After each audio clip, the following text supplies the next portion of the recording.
एकलव्य की गुरु भक्ति। आचार्य द्रोण राजकुमारों को धनुर्विद्या की विधिवत शिक्षा प्रदान करने लगे।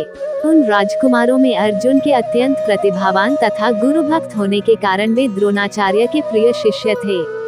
द्रोणाचार्य का अपने पुत्र अश्वत्थामा पर भी विशेष अनुराग था, इसलिए धनुर्विद्या में वे भी सभी राजकुमारों में अग्रणी थे, किंतु अर्जुन अश्वत्थामा से भी अधिक प्रतिभावान थे। एक रात्रि को गुरु के आश्रम में जब सभी शिष्य भोजन कर रहे थे, तभी अकस्मात हवा के झोंके से दीपक बुझ गया। अर्जुन ने देखा अंधकार हो जाने पर भी भोजन के कौर को हाथ मुंह तक ले जाता है। इस घटना से उन्हें ये समझ में आया कि निशाना लगाने के लिए प्रकाश से अधिक अभ्यास की आवश्यकता है, और वे रात्रि के अंधकार में निशाना लगाने का अभ्यास करना आरंभ कर दिया। गुरु द्रोण उनके इस प्रकार के अभ्यास से अत्यंत प्रसन्न हुए। उन्होंने अर्जुन को धनुर्विद्या के साथ ही साथ गदा, तोमर, तलवार आदि शस्त्रों के प्रयोग में निपुण कर दिया। उन्हीं दिनों हिरण्याधनु नामक निषाद का पुत्र एकलव्य भी धनुर्विद्या सीखने के उद्देश्य से द्रोणाचार्य के आश्रम में आया, किंतु निम्न वर्ण का होने के कारण द्रोणाचार्य ने उसे अपना शिष्य बनाना स्वीकार नहीं किया। निराश होकर एकलव्य वन में चला गया। उसने द्रोणाचार्य की एक मूर्ति बनाई और उस मूर्ति को गुरु मानकर धनुर्विद्या का अभ्यास करने लगा। एकाग्रचित्त से साधना करते हुए अल्पकाल में ही वह धनुर्विद्या में अत्यंत निपुण हो गया। एक दिन सारे राजकुमार गुरु द्रोण के साथ आखेट के लिए उसी वन में गए, जहां पर एकलव्य आश्रम बनाकर धनुर्विद्या का अभ्यास कर रहा था। राजकुमारों का कुत्ता भटक कर एकलव्य के आश्रम में जा पहुंचा। एकलव्य को देखकर वह भौंकने लगा।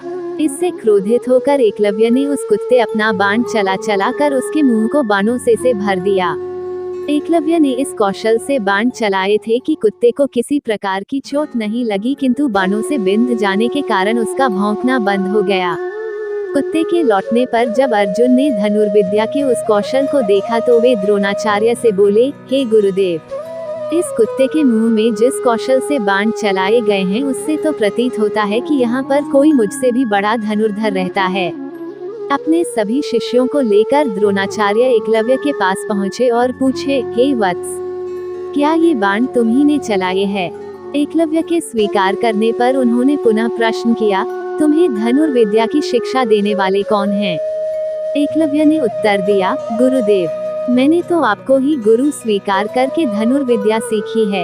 इतना कहकर उसने द्रोणाचार्य की उनकी मूर्ति के समक्ष ले जाकर खड़ा कर दिया। द्रोणाचार्य नहीं चाहते थे कि कोई अर्जुन से बड़ा धनुर्धारी बन पाए। वे एकलव्य से बोले, यदि मैं तुम्हारा गुरु हूँ तो तुम्हें मुझको गुरु दक्षिणा देनी होगी। एकलव्य बोला, गुरुदेव, गुरु दक्षिणा के रूप में आप जो भी मांगेंगे मैं देने के लिए तैयार हूँ। इस पर द्रोणाचार्य ने एकलव्य से गुरु दक्षिणा के रूप में उसके दाहिने हाथ के अंगूठे की मांग की। एकलव्य ने सहर्ष अपना अंगूठा दे दिया। इस प्रकार एकलव्य अपने हाथ से धनुष चलाने में असमर्थ हो गया तो अपने पैरों से धनुष चलाने का अभ्यास करना आरंभ कर दिया।